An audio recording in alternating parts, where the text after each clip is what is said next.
Hey, welcome to Santosha Spirit. This is the 27th of June 2021.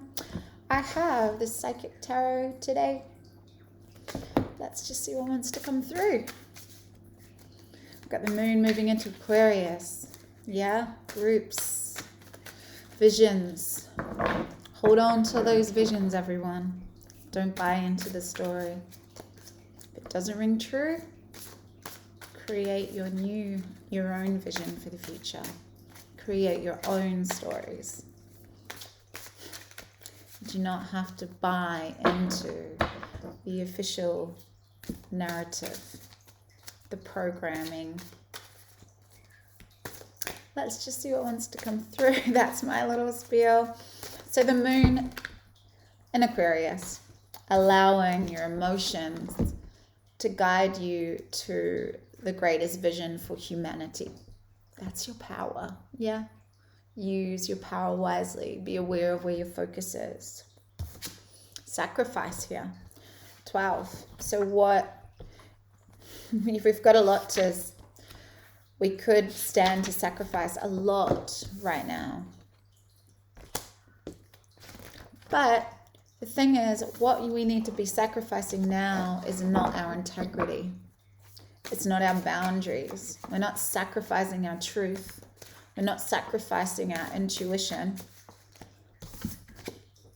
Sometimes we need to sacrifice loved ones. We need to right now I'm hearing it's a huge let go. Let go of like needing to have conflict with people, just allowing them to be who they are, and say I love you, have compassion for them and everything, but move away, pivot. I'm just hearing pivot your attention, pivot your focus constantly. Okay, rejoice in celebration. Find your tribe. Aquarius, find your community, find your people. Find your people. Have people you can talk to. Have people you can express your emotion with. Have people that you can celebrate the gift of this experience without that external story impinging on your beautiful now moment. Yeah? Have people you can laugh with. Have people you can dance with. As there's patience and planning that has to go ahead right now. We have really got to be in that root chakra, grounded. Here we are in this 3D reality. You can work on these all you want, but the reality is we are here in these vehicles right now in this time-space reality. We need to be being in ourselves fully, being in our authentic selves, being really grounded and feeling our feelings, feel the richness of this experience, and keep like transmuting all of this story and this suffering that's happening externally, keep shifting it to a loving place of compassion. It's very difficult. I find myself being completely frustrated at times. That's the honest truth. The waiting game is here. So what I'm hearing here is this is the Two of Wands. So it's hard to plan. There's so much uncertainty. This is time. What is time? What is time? It's not a question for a scientist. It's a question for a philosopher. What is time? What is this concept of time? It's a social construct. It's another form of programming. Everything is now. We create everything right now. What you're choosing to think, what you're choosing to feel is creating your next moment and into the future. That is your karma. This is karma. This is a concept of karma, cause and effect. You are causing an effect by how you're choosing to be in this now moment. We don't know what the future is going to bring, but we need to find some semblance of celebration and joy and focusing on beauty, focusing on love of your children, the people that you are attracting in, be really mindful about where you're giving your focus and your energy, I'm hearing. I'm going to use the Radiant Rider-Waite deck to clarify these cards. Wherever you come into in the world, we're all experiencing the same thing. Yeah? And we might have different levels of understanding and a different perspective on what's going on. But ultimately, our power lies in visualizing the most beautiful future you can right now. Just keep visualizing your most... What would your dream life be? What would this world look like to you? What would your world look like? Can you find some sort of solace in that? I'm hearing we need to sacrifice our plans too, but it's saying patience and planning. Spoke to a beautiful Buddhist monk today while I was doing readings, and what did he say? It's just that energy, the analogy of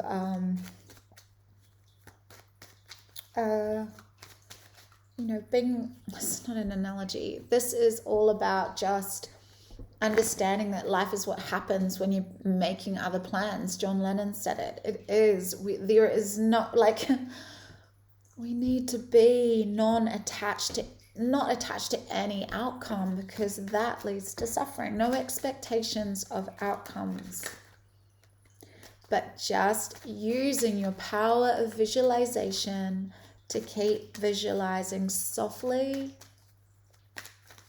the life that you want to live.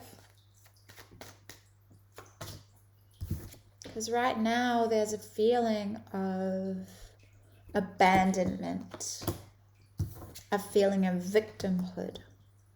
There's a feeling of being abandoned by friends, abandoned by loved ones. But there, that solid, grounded patience, will help you through this. And it's, you're letting go of the shackles of struggle, of being tied to, let go of how society tells you to live. Drop out of the busyness. Drop some of those rods. Why do you need all of those? Why do you need to have that heavy burden? And take off the blindfold and understand that you're responsible for your reality. No one is coming to save you. No one is coming to rescue you. No one is coming to rescue your inner child either. You have to rescue yourself. You have to take responsibility for yourself. We all do. Love that little person inside you if you didn't get that love. Feel into the sweetness of joy of being present as a child. Feel into what it felt like to just be.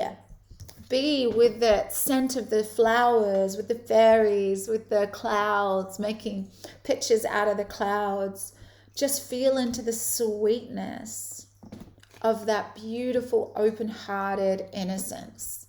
We need to recapture our innocence. It's that Enigma song, Return to Innocence, yeah? Yeah. My partner said it was cheesy, but I love it. I love it. I love the concept behind it. I love that song. Because we can block ourselves off. We can hold back. And this is security, stability for Sun in Cancer. We have Venus conjunct Mars. This is a huge time for masculine and feminine, and it's in Leo, passionate, fire, romance. Really, a lot of things are going to be coming up in relationship, and the alchemy of these relationships is so powerful. Why do you think there's an agenda right now I don't know if you know anything about this, but I have a trust for what my feeling is about this. We had the feminist movement to try and demasculate the masculine, and now we have this push for, you know, transgender, the push to change, you know, there to be no gender, there to be no mother, no father, no woman, no man. We are powerful in our natural biological feminine state. If that's how you feel, if you're in a male body, but you feel feminine, then feel feminine. Feel feminine, and you will attract a more masculine opposing flow here. We need to find the alchemical balance between masculine and feminine within us, and then we will manifest it in an alchemical connection, because we can access everything we need. We can be abundant in every possible way if we're grounded and we understand that we are our richness, we are our abundance. It's nothing external. And this is for having everything you need in the physical sense, not struggling for anything. It's like being really healthy. It's having everything you need, like food, like he's covered, like his gown's covered in grapes, juicy grapes, but it's not needing to go to excess either. It's being optimistic, like finding the optimism rather than the insomnia, dropping into your heart, having a really balanced, grounded, open-hearted, like allowing that thymus to really radiate out this strong spiritual current, this electrical current, your electrical spiritual nature, to allow things to flow back to you. There's some healing that needs to go on here, because this overthinking about what's going on, it's getting involved in fear and feeling abandoned and feeling rejected and feeling out in the cold by whatever's going on for you, whether it's hugely external or within like close personal relationships. Don't block off your heart. Just try not to. Right now you might want to put armor on and say, nah, enough. And there's a difference between having strong solar plexus boundaries to blocking yourself off from the free flow of life. So just try and find that middle ground there. Because there is optimism. We can tell ourselves whatever story we want to. We don't have to buy into the story. Lots of energy. Feeling really like I need to speak this truth. I'm sorry if I've offended anyone. It's not my intention. Each to their own. Just voice your own truth, then let it go. Have no expectations about how you're going to be received. I love you. Thank you for being here. I appreciate all of you. And yeah, just be true to yourself, be authentic and integrous. I love you. Bye.